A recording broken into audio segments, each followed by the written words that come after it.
Hey everyone, welcome to Plants and Politics. So I have an update about one of Trump's capital terrorists. It's time for an episode of Where Are They Now? Matthew Bledsoe was arrested. Patrick Montgomery was in court. Jonathan Manapa will stay in federal custody. No, I don't take responsibility at all.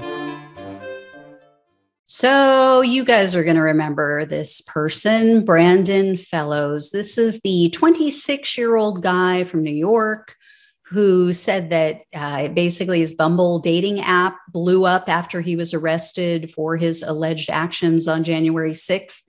Anyway, I've done a couple of updates on him in the past, and most recently, you might recall, I shared with you that he was sent back to jail because he violated several of his pretrial release conditions numerous times. So the final straw for the judge was when Brandon Fellows allegedly harassed and tried to intimidate his probation officer. He called her mother's home and kept asking for her.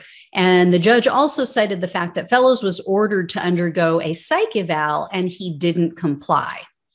Wonder why. So Fellows was back in court and he started off by rambling for 9 minutes about fake news. He apologized for his disheveled appearance. He told the judge the jail doesn't allow haircuts, which I find very difficult to believe, but whatever. I mean, they'd all look like cavemen. They'd all be in there looking like Jesus with hair down to their shoulders and beyond, if that was the case. But anyway, Fellows went on to say that he wants to tell everyone the, quote, still unspoken truth about what happened on January 6th.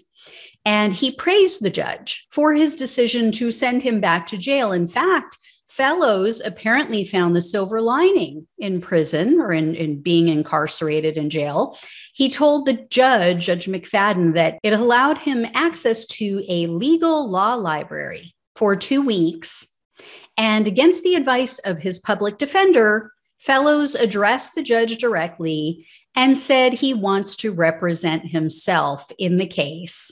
He wants an attorney on standby, but he wants to act as his own defense attorney. After 2 weeks of reading legal books, Fellows is ready to be his own attorney. Who knew you could become an attorney so quickly? I'm in the wrong profession. He told the judge, quote, now that I have studied self-representation, it is what I want. Although, as Justice Blackmun says, I may be a fool to represent myself. I am nowhere near as big a fool as Joe Biden. I mean, whatever Biden has to do with it, I don't know, but and Fellows explained to the judge that one of the reasons he wants to defend himself is because he believes there's a, quote, mountain of evidence that would, quote, bring to light the accusations against me. I don't know, but bringing to light the accusations against him doesn't sound like a good thing. Maybe he misspoke. I don't know. But anyway, he also was boasting about some of his previous business accomplishments. He told the judge, quote, my past is riddled with maverick-like decisions. Now, let me just stop right here and remind all of you, this is the guy who was living in a converted school bus when he took part in the January 6th domestic terrorist attack. I'm not putting down anybody who's homeless, but I don't think his maverick decisions are working out. I don't think they've been as successful as he thinks they are. And after his arrest, I'll remind you of this too, he said basically that the court was going to be doing him a favor by sending him to prison because he would have a better life in jail or in prison than what he had at that time when he was arrested. Yeah. Tell me again about those maverick decisions. They don't seem to have paid off. But anyway, you want to represent yourself, Brandon? I say go for it. You can do it. And guess what? He might get his wish because Judge McFadden said he will likely grant Fellows' request. So the judge said that Fellows has to submit a written motion first. He has to officially request it in writing. He ordered a 2-week continuance to allow him to do so and to allow him to discuss this with his public defender. But then he's going to rule on it. He's going to make a decision. Now, here's the funny part. Other funny part.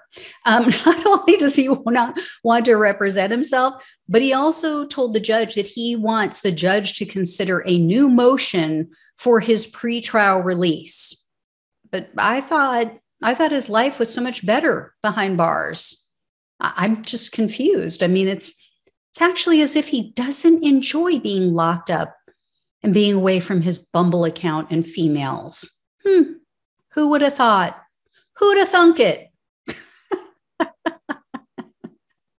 Yeah. So the guy who said, oh, you'd be doing me a favor. Yeah. Send me to jail. I don't care. I'd have a better life there. Yeah. All of a sudden now he wants to represent himself so he can get himself out of jail. And I can guarantee you one of the things that he wants to bring up is the fact that he said, and he's continued to say this, he's said it multiple times, that there is video evidence that the police welcomed him into the building, that they invited him in. They told him it wasn't a problem to just stay within a certain area or blah, blah, blah. I don't think, though, that the police told him it was okay for him to go into Senator Jeff Merkley's office, where he was seen on video and camera in pictures with his feet up on the table, smoking a doobie. I'm just going to go out on a limb and say that the cops probably didn't tell him that was okay. But what do I know? Anyway, guys, as always, thanks so much for watching and listening. Take care. I will talk with you soon.